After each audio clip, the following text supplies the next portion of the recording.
Yes, wow, Kingdom Come.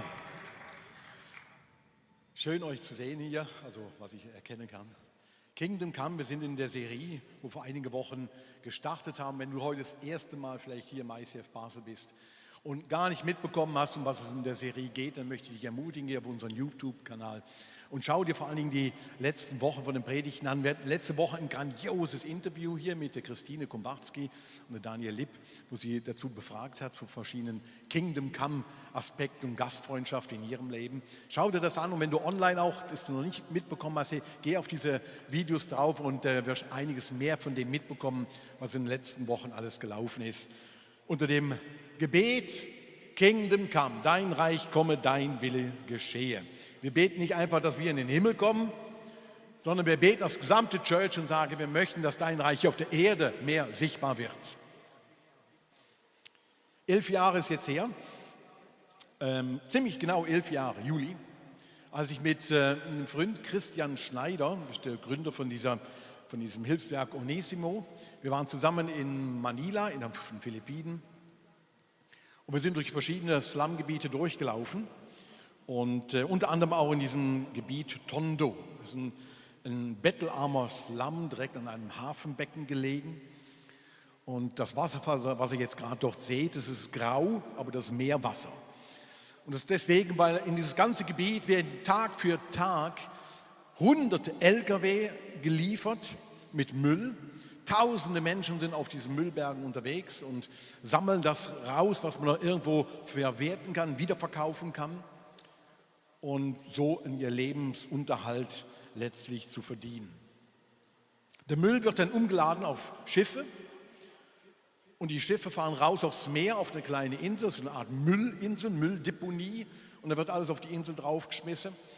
Ab und zu geht eine Müllladung verloren, wen interessiert das, es gibt größere Probleme in dem Land. Und dort leben hunderte, tausende Menschen zusammen mit ihren Familien. Und in dieser unwirtlichen Gegend haben wir damals diesen Jungen getroffen. Nennen wir mal Risaldo. Risaldo, vielleicht haben die Eltern ihn so genannt, angelehnt an den großen philippinischen Nationalhelden José Rizal, der damals von den spanischen Besatzern hingerichtet worden ist. Aus dem Risaldo ist noch kein Held geworden, er ist noch zu jung, aber vielleicht haben seine Eltern gedacht, doch, das könnte mal ein Held werden, das wirklich mal besser wird. Aber bis dahin musste Risaldo mit seinen 6 anderen Geschwistern jeden Tag auf der Müllkippe nach Verwertbaren suchen und irgendwo Recycling betreiben, damit die ganze Familie überleben kann. Tondo. Eben, tausende Familien leben dort.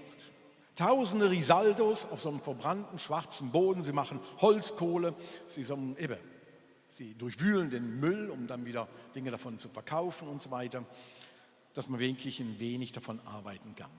Und dort haben wir das Foto gemacht mit Risaldo, nennen wir ihn mal so. Und als ich so da durchgelaufen bin, nicht nur damals, sondern auch schon an anderen Orten, da ist mir die Frage immer wieder gekommen, warum? Warum? Warum müssen solche kleinen Menschen und große Menschen in solchen verrückten Gegenden wohnen und sich so durchs Leben schlagen? Übrigens, Risaldo, auch seine Familie, hat die Frage nie gestellt. Die habe ich mir gestellt. Als wir sie kennengelernt haben, die haben nie gefragt, warum müssen wir hier leben und die sind never ever. Und auch in die kleine Slumkirche, wo wir hingegangen sind in der Region, da wurde am Sonntag genauso gesungen wie heute Morgen hier. Da stand auch so eine One-Man, One-Woman-Band. Übrigens, die Frau hat heute Morgen wirklich einen grandiosen Job. Sie springt für eine ganze Band ein. Hey, gib ihr einen fetten Applaus. Debbie Raas, danke dir. Das ist nicht easy für euch davor zu stehen und zu singen und dann, ihr müsst sie voll unterstützen. Ne? In der kleinen Slumgemeinde genauso. One Woman vorne, One Man vorne mit der Gitarre. Und man hat zusammen gesungen in der Slumkirche. Und keiner hätte sich vorgestellt, warum sind wir in der Slumkirche? Warum haben wir nicht ein wahnsinnig gutes PA? Warum schifft es oben durchs Dach rein? Warum ist der Boden so dreckig? Keiner fragt das. Kein Mensch hat es damals gefragt. Ich habe noch den Risaldo so vor Augen gehabt und bin ich die nächsten Tage durch andere Gebiete gelaufen, Richtung Makati ist ein Geschäftsviertel. Und da habe ich ein Schild gesehen, ein Foto davon gemacht, Watch out, flying golf balls. Geiles Foto. Das muss ich machen. Das Bild habe ich gesehen, dieses Sign habe ich gesehen in der Nähe von anderen Slums. Ein paar Straßen weiter, ihr seht hinten mit den Hochhäusern und an diesem kleinen Fluss, tausende Familien ihre Häuser dahin gebaut und so weiter. Und dahin geht es Richtung Makati, diesem Geschäftsviertel. Und eben 2 Straßen weiter von dem spielen Leute Golf.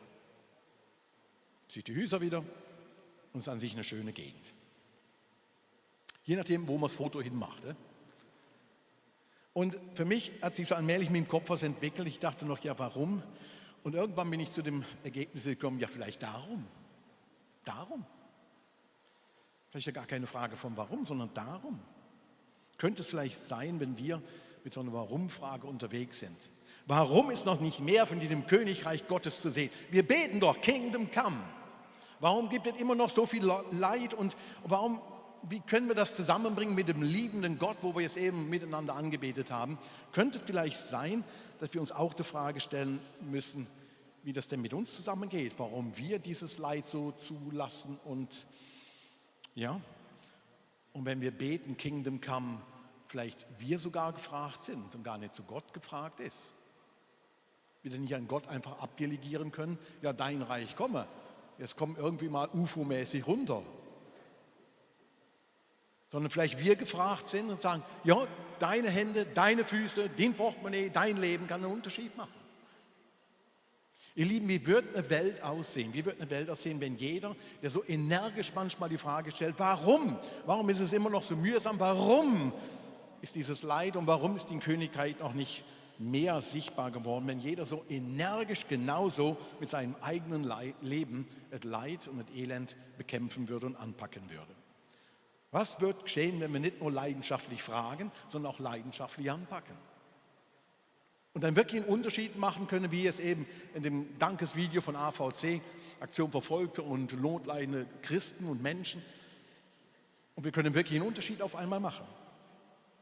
Könnte es vielleicht sein, ihr Lieben, dass wir als Kirche, du online dabei, wo auch immer du das momentan hörst und siehst, dass wir schon jetzt einen Unterschied machen können, wenn wir dieses Gebet sprechen, dein Reich komme.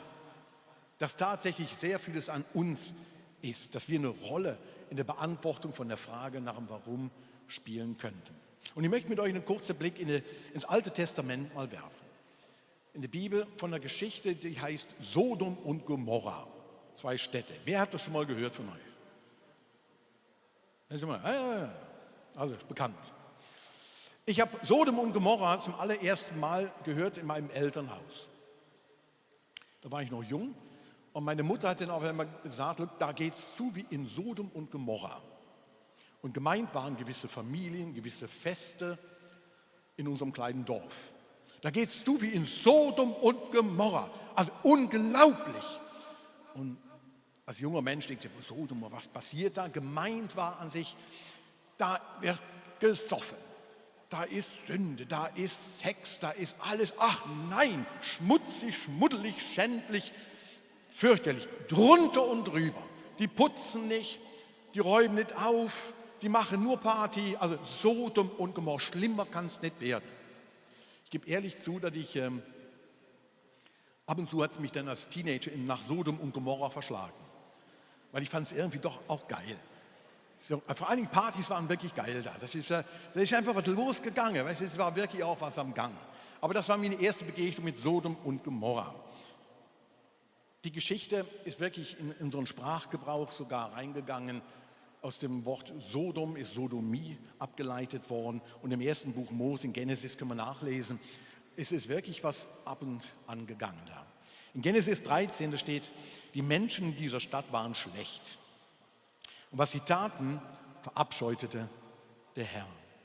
Und in Kapitel 18 heißt es dann, und darum sagte der Herr laut, harte Anschuldigungen habe ich über die Menschen von Sodom und Gomorra vernommen. Sie sollen ein abscheuliches Leben führen. Ich gehe jetzt dorthin, um selbst nachzusehen, ob die schweren Vorwürfe zutreffen. Das ist ein mega interessanter Text. Da könnte man jetzt eine ganze Serie drüber machen. Gott hat gehört, da passiert was und ihr geht jetzt mal nachschauen. Interessant, ob es wirklich so ist. Aber das lassen wir jetzt. Können wir ein anderes Mal machen. Aber es sagt sehr viel über Geschichte, wo Gott mit Menschen scheinbar aus. Schau, in der Geschichte über Sodom und Gomorra, da wird geschildert, dass es geht um eine versuchte Vergewaltigung und es geht zum Teil sogar um Ausländerhass, Fremdenfeindlichkeit. Lot wohnte in Sodom und erhielt Besuch von zwei fremden Menschen. Und die Einwohner von Sodom haben das mitbekommen. Und es wird so geschildert, dass junge und ältere Männer zu diesem Haus von dem Lot gingen und Lot darum hart angingen, dass diese Männer jetzt rausgetan wurden und die anderen wollten sie vergewaltigen. So wird es ungefähr beschrieben. Und Lot macht das nicht und er kriegt massive Ausländerhass zu spüren, Fremdenfeindlichkeit geht ihm entgegen. Soweit mal zu dem Bericht von Sodom und Gomorra. Was war jetzt genau die Sünde? War das jetzt, dass sie den Menschen da rausholen wollten? Was war genau der Punkt, wo Gott sagt, ich habe Abscheuliches gehört? Sind es die Geschichten, die da berichtet werden? Die wenigen Andeutungen in der ganzen Geschichte, wenn ihr das mal selbst lest, die haben gereicht, dass der Begriff Inzest, Inzucht, Vergewaltigung, all das irgendwo Zügellosigkeit mit Sodom verbunden worden ist. War das, was Gott anprangert? Ist es sogar, wie später abgeleitet wurde, Sodomie, Sex mit Tieren, grusig, alles Wahnsinnige? War das der Punkt, wo Gott so schlimm fand in dieser Stadt? Es steht nicht, wer beschrieben. Es sind nur Andeutungen und ein paar Geschichten. Man muss ein bisschen weiter hinten in der Bibel lesen. Im Buch Hesekiel, im Alten Testament, da kommt Sodom auf einmal wieder vor. Hesekiel 16. Die Schuld deiner Schwester Sodom war, dass sie in Hochmut, Stolz, im Überfluss und in sorgloser Ruhe lebte, ohne den Armen Hilfe und den hilflosen Bedürftigen zu helfen. Die Schuld deiner Schwester Sodom war, dass sie in Hochmut, Überfluss und sorgloser Ruhe lebte, ohne den Armen und Hilfsbedürftigen Hilfe anzubieten. Das, was so abscheulich in Gottes Augen war, waren diese 3 Sachen, 4, wenn man genau nimmt. Sie lebten in Hochmut oder Stolz. Das war das Erste. Sie lebten in Hochmut und Stolz. Leute, Stolz ist eine Denkweise, ist eine Einstellung, eine Verhaltensweise, dass man sich über andere erhebt. Man fühlt sich besser. Man ist irgendwo mehr ausgebildet. Man ist gescheiter, intelligenter, schöner, fitter, was auch immer. Auf jeden Fall, man ist mit besser als andere im Vergleich. Und finde doch, wenn ich mich so anschaue, wenn ich unsere Gesellschaft anschaue, wenn ich unsere Errungenschaften anschaue, look, wir sind schon eine geile Gesellschaft. Wir sind gut. Wir sind wirklich gut. Wir haben Möglichkeiten, wir haben Finanzen dazu. Und das machten die Einwohner von Sodom. Sie schauten auf die anderen Städte und Dörfer drumherum herab, sagten, ja, hier, wo kommt ihr her? Da. Das ist ein Baselbier oder wo? Nein, wo kommt ihr her? He? Nein, es ist ja Elend. Ne? Kann fast nicht glauben. Naja, es ist gut, dass ich hier wohne. Wir sind gut, nein, wir sind besser. Das war das eine. Das nächste war, sie lebten im Überfluss. Was Gott abscheulich fand, dass sie im Überfluss leben. Die Leute in Sodom, denen ging es wirtschaftlich gut, Leute. Sie fuhren gute Ernten ein. Im Kapitel 13 kannst du nachlesen, dass das Land sehr gut bewässert war. Also die hatten wirklich fette Ernten, die hatten genügend zu essen, denen ging es wirklich wirtschaftlich top. Ähnlich wie bei uns, du hast 100 Joghurtsorten, im Migros kannst du aussuchen, warum 100, keine Ahnung, beim Konsi 105. Und irgendeine wird für dich das sein. Wer braucht das? Du und ich. Wir sind die Verbraucher. Wir wollen das anscheinend. Und in Sodom war es nicht anders. Dort ist alles zur Auswahl. Es ging ihnen gut. Wirtschaftlich absolut gut. Und sie lebten in sorgloser Ruhe. Das war das dritte Problem, wo Gott abscheulich fand. Und das ist ein interessanter Begriff hier. Hier steht, sie lebten in sorgloser Ruhe. Im Hebräischen sind da wie zwei Worte, die Ruhe beschreiben. Und wenn man das zusammennimmt, dann geht es immer darum, wie eine Verdopplung. Also es ist eine Ruhe im Quadrat. Ruhe, so sorglos, so friedfertige Ruhe, dass du dabei einpennst. Es ist so, mir geht es einfach ruhig. Und letztlich ist alles drumherum auch gleichgültig. Das ist die Aussage dahinter. Weil Gott prangert das an, ihr lebt in sorgloser Ruhe und ihr tut den Armen und den Hilfsbedürftigen tut ihr nicht helfen. Die Leute in Sodom, ihr Hauptthema war, mir geht's gut, der Rest, who cares, interessiert mich nicht. Stolz, Überfluss, Gleichgültigkeit und nicht helfen wollen den Menschen, die Hilfe brauchen, das waren die Grundprobleme, die Sodom hatte.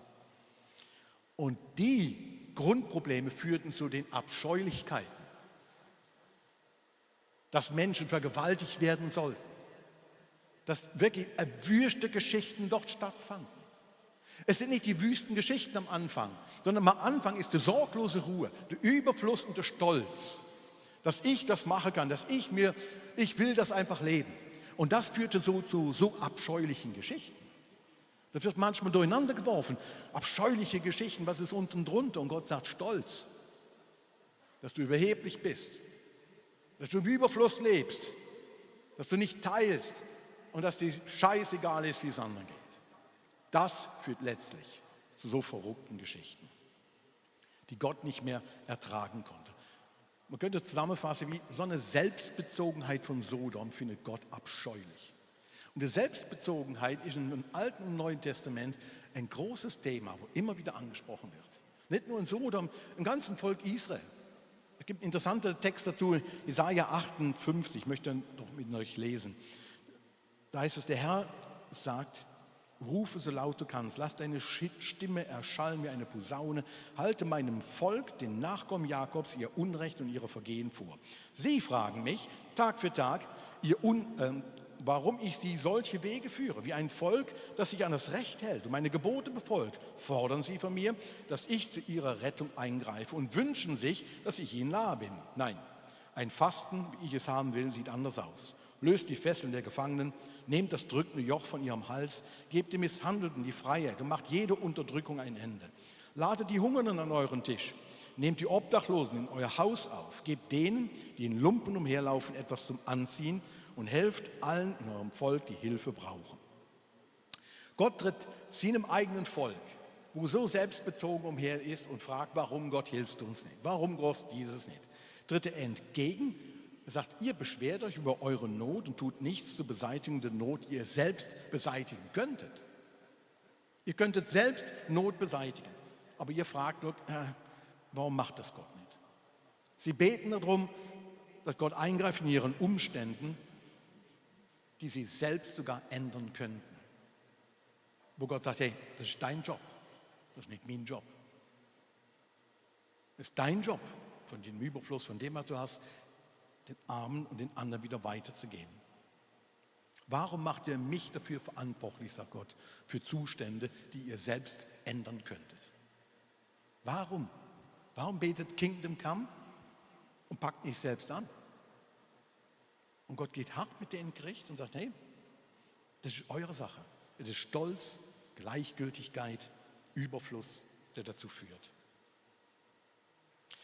Zu Beginn von der Wirksamkeit von Jesus hat Jesus mal wie so eine Regierungserklärung abgelegt. Lukas 4, der Geist des Herrn, der ruht auf mir, denn der Herr hat mich gesalbt. Er hat mich gesandt mit dem Auftrag, den Armen gute Botschaft zu bringen, den Gefangenen zu verkünden, dass sie frei sein sollten und den Blinden, dass sie wieder sehen werden, den Unterdrückten die Freiheit zu bringen und ein Ja der Gnade des Herrn auszurufen. Das war eine klare Regierungserklärung von Jesus. Eine klare Vorstellung von einer besseren Welt, die Gott gefällt. Von einer Welt, wo wirklich Menschen geholfen wird. Und seine ganze Tätigkeit, während Jesus auf der Erde war, hat sich jemand darum gedreht, um die Gefangenen, um die Ausgestoßenen, die Kranken, die Leute, die auf der Schattenseite stehen vom Leben und schon viel gebetet haben, noch keine Erhörung erlebt haben. Und Jesus hat alles daran gesetzt, um zu sagen, das Reich Gottes ist denen nahe. Es gilt euch, Und wir haben bei unserem 20-jährigen Jubiläum vor ein paar Jahren, haben wir als ICF Basel gesagt, look, für unsere nächste Dekade möchten wir Lukas 4 wirklich als unseren Leitvers sehen. Wir möchten noch mehr von dem sehen. Wir möchten noch mehr sehen, dass Menschen geheilt werden. Wir möchten noch mehr sehen, dass Menschen frei werden. Wir möchten noch mehr sehen, dass Menschen hingehen und Menschen geholfen wird. Wir möchten mehr sehen. Aber wir beten nicht nur darum, sondern wir sind verpflichtet, auch was zu tun. In Gottes Namen tun wir was Mutiges. In Gottes Namen packen wir an und machen einen Unterschied. Wir sind tatsächlich, wenn wir dieses Gebet beten, sind auch wir radikal zum Handeln verpflichtet. Ich möchte euch zum Schluss 2 Geschichten kurz erzählen. Die eine Geschichte fand vor Weihnachten statt. Eine junge Frau aus dem ICF Basel, nennen wir sie mal Eva. Eva ist auf den Weihnachtsmarkt gegangen. Ihr kennt alle Basler Weihnachtsmarkt? Ja. Sie geht auf den Weihnachtsmarkt und fast bei jedem Weihnachtsmarkt oder auch in der Stadt, in Freistraße, an verschiedensten Orten, steht häufig der Heilsarmee mit so einem großen Topf. Wer hätte das schon mal gesehen? Kann man sehen? Ja. Das ist die jährliche Topfkollekte von der Heilsarmee. Das nennt man so Topf, weil wir haben so einen großen Topf auf so einem Dreibein, durch Geld in der Reihe. Und dieses Geld, was gesammelt wird in der ganzen Schweiz, das gilt nur für bedürftige Hungernde in der Schweiz, wo sie ihre Sozialarbeit machen. Der Heilsarmee ist eine super Arbeit, sage ich euch. Wirklich. Eine geile Arbeit. Da können wir viel von lernen. Da steht die Heilsarmee mit ihrem Topf und dahinter ein paar Leute, die singen mit der Gitarre, so wie der Deborah. Und singen. Und sie kommt vorbei, hier bei den Leuten, haben wir die stehen da, sagt, oh, dann nickt noch so und betet innerlich, Jesus, segne die, segne meine Brüder und Schwestern von der Heilsarmee. Und dann erzählt sie, dann geht sie weiter und out of the blue, irgendwie fast akustisch hörbar, kommt ihr eine Stimme in den Kopf, die sagt, segne du sie doch. Und sie bleibt stehen und sagt, das allererste Wort, das mir in den Sinn kam, war Mist. Sie ist wieder umgekehrt, sie hat das als Reden Gottes wahrgenommen, ist zurückgegangen, hat ihr Portemonnaie rausgenommen und hat dann Geld hineingelegt in die Topfkollekte. Nein, nicht Gott segne du sie. Du bist gerade vorbeigelaufen, also die sammeln Geld. Also hallo. Also noch deutlicher kann man nicht werden. Segne du sie doch. Und sie war so ehrlich zu sagen, Mist. Wir sind zum Handeln berufen. Wir können einen Unterschied machen. Die zweite Geschichte, die liegt ein paar Jahre zurück. Meine Frau und ich waren in die Ferien gefahren nach schöne Bayern. Bayerisch, du. Und auf dem Weg dorthin, aber irgendwo übernachtet und haben uns mit einer Bekannten von uns getroffen, einer alleinerziehende Mutter, die wir vor Jahren kennengelernt hatte und die jetzt in der Nähe von dieser Großstadt in Bayern lebte. Wir hatten sie kennengelernt zu einer Phase, wo sie getrennt war, frisch getrennt von ihrem Ehemann. Eine intelligente Frau, Kinder, so am Anfang Pubertätsalter, eine ganz schwierige Scheidung hinter sich. Ganz schwierig. Passiert auch unter Menschen, die Jesus nachfolgen. So ganz schwierige Scheidung, ganz mühsam. Jahrelang kämpft vor Gericht und so weiter, ganz mühsam. Und wir haben sie mit darin begleiten können und dann irgendwann hat sie wieder Fahrt aufgenommen in ihrem Leben, hat noch ein Studium angefangen an der HSG in St. Gallen, hat dort promoviert über Ethik in der Wirtschaft, im Management, sie hat das Ökonomie studiert vorher und super abgeschlossen und ist dann rübergezogen nach Bayern, in diese Großstadt und dort hat sie eine Stelle bekommen im großen Weltkonzern, Compliance Officer, sie war dafür zuständig, in ethischen Fragen Management zu beraten, also wirklich ein cooler Schritt. Und so ist sie weggezogen, wir haben sie getroffen und sie erzählte uns weiter ihre Geschichte, sie ist da hingezogen, Kinder eine neue Schule, immer bald Ausbildung und so weiter und ein paar Monate dort geschafft, ich war schlapp, müde und so weiter, denke ich, oh, umziehen, alles mühsam. Und dann zum Arzt gegangen, summa summarum, Leukämie. Die ganze Maschinerie fing an zu laufen, blablabla. Wird nicht wirklich besser, krankgeschrieben, teilweise schaffen wir mit on, off. Etliche Monate später kriegt sie die nächste Nachricht, ja, Leukämie wird bekämpft, aber sie hat auch noch Gebärmutterhalskrebs. Und da sitzen wir zusammen, da ist ein Frühstückstisch und die beiden Jungs noch dabei und wir unterhalten uns, erzählen uns so und ja, irgendwo schwierig. Und sie sagt, look, Ralf, unter meiner Perücke sehe ich aus wie du. Ja, Humor. Wir lachen und denken, ist scheiße. Und im Gespräch haben sie gefragt, hey, ja, geht's und so weiter und so fort. Und sagt, look, was mich motiviert, ich stehe jeden Tag auf, ich versuche aufzustehen. Ich mache das für meine Jungs, ich will kämpfen für sie. Ich möchte wirklich das Beste noch immer noch geben. Und ich gehe arbeiten, so gut es geht. Ich schaffte damals schon reduziert. Aber ich will das, ich will einen Unterschied machen. Ich bin angetreten, ich habe das mal aufgeschrieben. Ich möchte einen Beitrag leisten für ein besseres Wirtschaften, für mehr Verantwortung. Und dafür stehe ich auf, das motiviert mich, einen Beitrag zu einer besseren Welt zu geben. Sie war krank. Sie sagt, ich will eine bessere Welt, ich mache damit, egal in welchem Zustand ich bin. Ich glaube daran, dass Gott mir was gegeben hat, wo ich einen Unterschied machen kann. Das hat mich tief beeindruckt. 2 Jahre später erhielt man die Todesanzeige. Jesus kam, um ein neues Zeitalter auszurufen und hat gesagt, look, die Kirche ist unterwegs, dieses Zeitalter zu verwirklichen. Wir, du und ich sind gefragt. Hören wir nicht auf, davon zu träumen, Leute. Hören wir nicht auf, davon zu träumen und zu beten, dein Reich komme, dein Wille geschehe, wie im Himmel, so auch hier in meinem Umfeld. Und jedes Mal, wenn wir das beten, ihr Lieben, und jedes Mal, wenn wir das beten, dann sind wir auch dazu verpflichtet, in Gottes Namen was Mutiges zu tun. Hör auf die Stimme Gottes wie die junge Eva bei der Topfkollekte. Und du kannst einen Unterschied machen. Und wir werden eine bessere Welt hier und jetzt schon mitgestalten. Das ist unser Job, das ist unser Auftrag. Amen. Amen. Dann bitte ich euch aufzustehen und ich bete noch.